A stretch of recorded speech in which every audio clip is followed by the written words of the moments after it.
Hello viewers, Baakiyalakshmi Prabhu செல்லியை வந்து பாக்கியோட கேண்டீனுக்கு வராங்க. வா செல்லியான்றாங்க. ஆமாம், காஃபி போட்டு எடுத்துகிட்டு வரட்டுமா? எடுத்துகிட்டு வாங்கம்மான்ற மாதிரி சொல்கிறாங்க.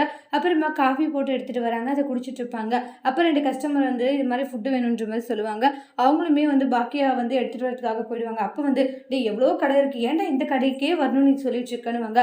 அதை விட என்ன இங்கே மட்டும்தான் அழகான ஆன்டிக், இது வேறு எங்கேயுமே இல்லையா அப்படின்னு பாக்கியா பார்த்து சொல்கிறாங்க. அப்போ செல்லினுக்கு ஒரு கோவம் வருது பாருங்க. போட்டு அந்த ஆளை போட்டு அடி நடிச்சுட்டு இருக்காங்க. செல்லியை விடுடா அம்மா, அவர் என்ன சொன்னாரு தெரியுமா அப்படின்ட்டு பயங்கரமாக போட்டு அடிச்சுட்டு இருக்காங்க. அதுக்கப்புறமாட்டி எங்க மேலே கை வச்சிட்டால விட மாட்டேன்டா ஒன்று அப்படின்ட்டு கோவமாங்கிறத கிளம்பி போறாங்க. அப்புறம் போலீஸ் கம்ப்ளைண்ட்மே கொடுத்துட்றாங்க. இங்கே செல்லின்றது யாரு? நான் தான் சேர்ந்தாங்க. உங்களை அரெஸ்ட் பண்ண வந்திருக்கோம். இந்த ஊருடைய எம்எல்ஏவே போட்டு அடிச்சிருக்கீங்க. உங்க மேலே நாங்கள் ஆக்ஷன் எடுத்தாகணுன்றாங்க. சரி, அவர் பண்ணதான் தப்பு, யார் தப்புன்றது அப்புறம் பேசிக்கலாம், நீ டயேஷனுக்கு நடு அப்படின்ட்டு அங்கேருந்து அரெஸ்ட் பண்ணி கூட்டிகிட்டு போயிடுறாங்க. ரொம்பவே கவலைப்பட்டுக்கிட்டு இருக்காங்க எல்லாருமே. சார், அவன் எந்த தப்பு பண்ணியிருக்க மாட்டான்ட்டு ஜெனி ஒரு பக்கம் பாக்கி ஒரு பக்கம் அழுகுறாங்க. ஆனால் அப்பயுமே கேட்காத பார்த்தீங்கன்னா செல்லியை அரெஸ்ட் பண்ணி கூட்டிகிட்டு போகிறாங்க. ஜெனி ரொம்ப எமோஷ்னலாக ஃபீல் ஆகுறாங்க.